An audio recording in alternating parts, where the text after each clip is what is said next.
Mikey pikat hati Nora, kisah manis di sebalik swafoto.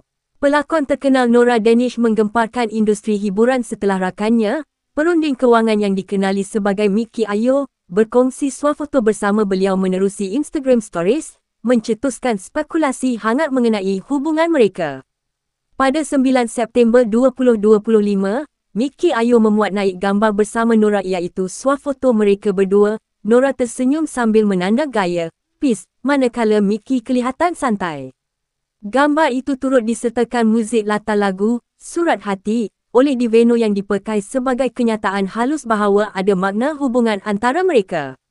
Terdahulu, Nora dilihat berkongsi gambar lelaki berkopiah putih dan lain-lain di media sosial yang mencambah spekulasi bahawa beliau sudah beralih ke fasa baharu kehidupan cinta. Nora Danish mengaku bahawa beliau berasa agak bimbang dengan keterbukaan perkongsian tersebut kerana tidak mahu menyinggung mana-mana pihak apabila tumpuan kini kian meningkat. Beliau juga memberi gambaran bahawa pintu hatinya tidak pernah tertutup untuk cinta dan setiap kegagalan lalu adalah peluang untuk menjadi manusia yang lebih matang. Foto bersama bermain pickleball antara Nora dan Mickey menarik perhatian peminat, ramai yang memberi restu agar mereka kekal bahagia. Walaupun begitu, masih ramai yang berhati-hati kerana belum ada pengesahan rasmi bahawa mereka sedang bercinta atau sedang dalam proses ke arah perkahwinan.